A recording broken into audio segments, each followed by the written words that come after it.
Back in the shop with the Project Colorado, and this has been a great little truck, and these mods have performed well. Remember, we did the diff cover, diff slider, and these shock skids on one installment.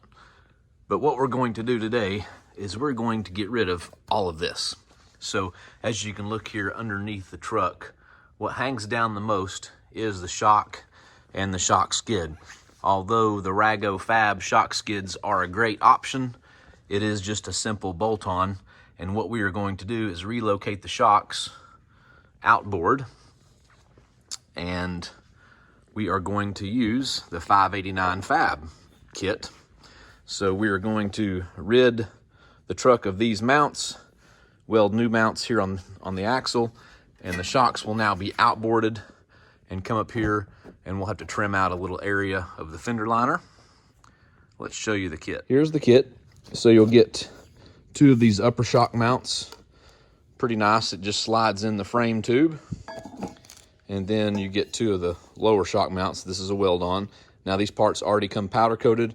Of course, we'll be grinding away a little area, but you can have a thorough coating here before you even get started, so less likely to rust and corrode. But once we weld that and sand the area, then we'll prime it and paint it. All right, our first step is locating this round tube crossmember, and what we're going to do is we're going to drill a hole and then connect it. That way we've got a nice radius here. So roughly in the center of that.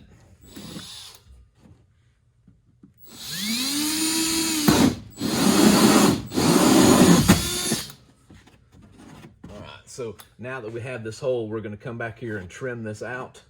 That way that frame tube can fit in there, and then we're going to remove the entire inner wheel liner. All right, now that we've got that hole cut, we're just going to take, it says to use 10 snips, but we've got a really sharp knife. We'll just take it,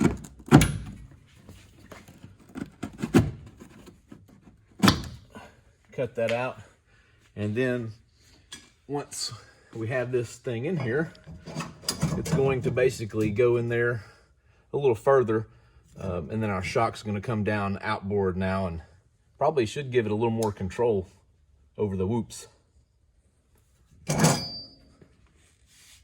Next, we are going to remove all of these T15s. There's several going to be, well, actually, it's not going to be the fender flare. We're going to take them out of this inner wheelhouse liner. So all the way around through there, there's one on the inside, front and rear, as well as these down through here. All right, so on that wheel liner, there are a few little push clips as well. One over here, and then one down here. And we had to remove the fender flare just to get access to this one back here. So the fender flare just snaps off. This thing can be pushed down, and there was a T15 there as well.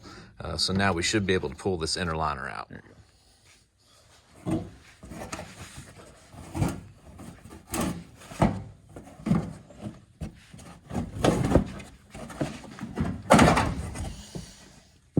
Whew, yuck.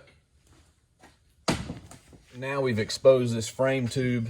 This is our new shock mount. We're going to run it in here, and they want you to butt it up all the way to where the weld hits that frame tube. If you need more room to weld, you can pull it out, but he says no more than 3/8 of an inch. But what we'll do is they want to make sure that this is parallel with this bed pinch seam. So we just kind of eyeball it right there, and what we'll do, you can see the 589 Fab logo is pointing straight out, and that should be parallel as well. So what we're going to do now is we're going to pull this out. We're going to prep this tube of the frame, and then we're going to grind the paint off right here. That way, when we get it where we need it, we can tack it in place and check our position, and then do our complete full weld.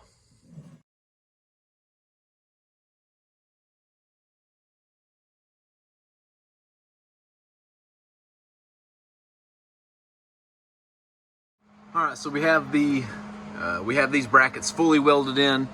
Wasn't able to get right down on the back side of there. There's just not enough room. I'm gonna probably stick the gun down in there and pull the trigger a few times just for the heck of it. But anyway, Those are welded in. Our brackets welded in and painted. And we've moved the one shock on this side over, put it in the sink there and gave it a good wash. It looks nice and pretty now. But one thing we did discover, and it's in the instructions as well, is you can't get this bolt out if you have a diesel because of the def tank here. So we're gonna have to lower it down. Hopefully we can just maybe pull one side loose and lower it down enough to get that bolt out. But you can see the bolt up here will not come out because of its location there. We were able to get the shock out, and what we did, we don't have a spare tire under the truck anymore, so that left it a little bit easier. We had 2 support straps, so there's a 13 on each end of this strap and a 13 on each end of this strap, and then we had 2 13s on each side on the back. And then on this front section up here, you've got this 13, that 13, and then one more up in here that was missing. This truck, back when it was new, had a wiring issue. Yeah, imagine that, Colorado having a wiring issue on something back here that made it go into limp mode. So at some point in time, this tank has been out, and I think the dealership just left out that bolt. So anyway, we've got the tank back in. All we were able to do was just lower it down just enough, and there's a little bit of a relief right here in the side of the tank. Let me point up there where you can see that. So right in this area right here. So we were able to get the tank down just 2 or 3 inches, and that bolt was able to slide out.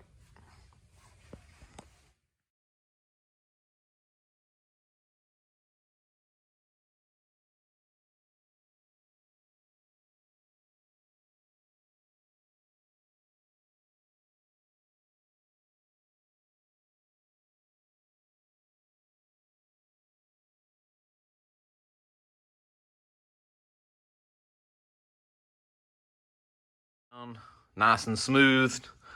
Took a flat disc and then a DA to it just to kind of smooth it out. So this side is ready to paint, and this side over here we've already painted. So as you can see there, no more big shock bracket hanging down. So with the shock mounts in the position they are, we've got this level with the truck at ride height, and this right here is going to be pushed up about 1 inch, so we're going to gain 1 inch of shock travel, down travel. But we've accommodated that with our lengthening of the brake hoses and the ABS lines, so they have enough, you know, right here they're not stretched, and then these here aren't stretched either, so they've got slack. So we're going to get another 1 inch of down travel, and then to protect the shock, we already have these bump stops here, which are taller than stock.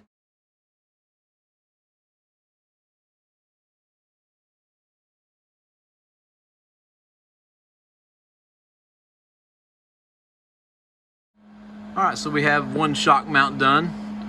What we did was we welded each outer side and then went down in the middle here just about 1 inch. And then of course on the back side a little bit as well.